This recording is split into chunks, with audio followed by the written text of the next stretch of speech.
కనుక వీళ్ళు గత ప్రభుత్వం మంత్రులు ఎమ్మెల్యేలు రోజుకో చేసి వేసుకొని వస్తారు. మరి మీరు ఏం చేసిరో చెప్పాలి, ప్రజలకు ఏం చేసిరో చెప్పాలి. మంత్రులే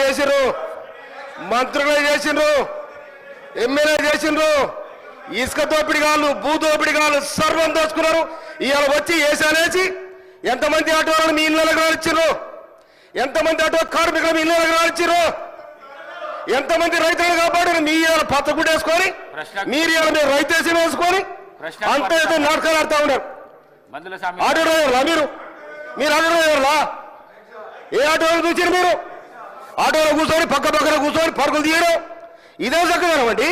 ఒక సభను కూడా మీరు ఇక్కడ డిస్టర్బ్ చేయాలి, ప్రభుత్వాన్ని బదనం చేయాలి, ఏదో మీ ప్రయత్నం చేస్తారు. పాపం మీతో ఏమైంది మీకు? ఇలా మీరు ఏనాడు కూడా రైతుల కోసం మాట్లాడలే, ఏనాడు కూడా ఆటో డ్రైవర్ల కోసం మాట్లాడలే. కార్మికులు ఆర్టీసీ కార్మికులు 34 మంది వచ్చిన తర్వాత దానికి మీ ఇష్టం వచ్చిన రేటు పెంచి మీ ఇష్టం వచ్చిన ఆటో తీసుకొచ్చారు. ఎవరైనా మీరు కాపాడింది?